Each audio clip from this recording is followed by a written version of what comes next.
A sower goes out carrying a basket full of seeds.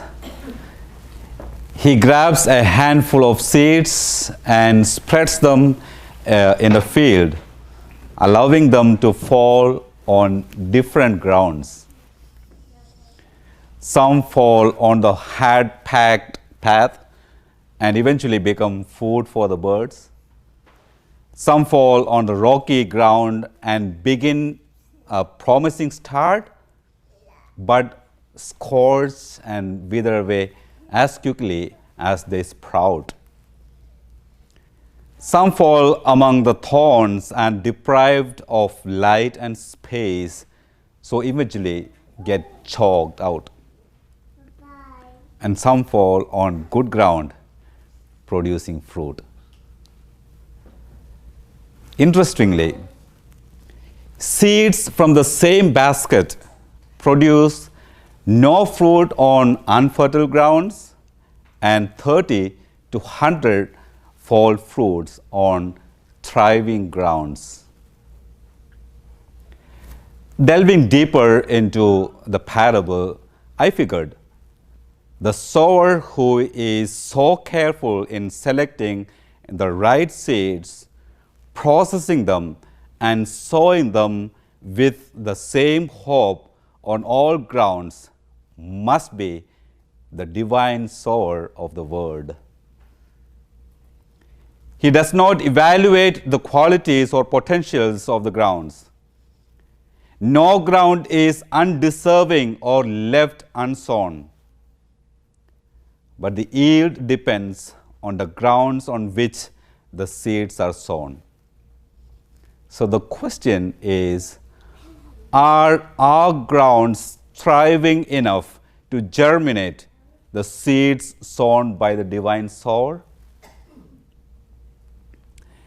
Every human heart is a thriving ground into which God sows the seeds of love, goodness, hope, and wisdom.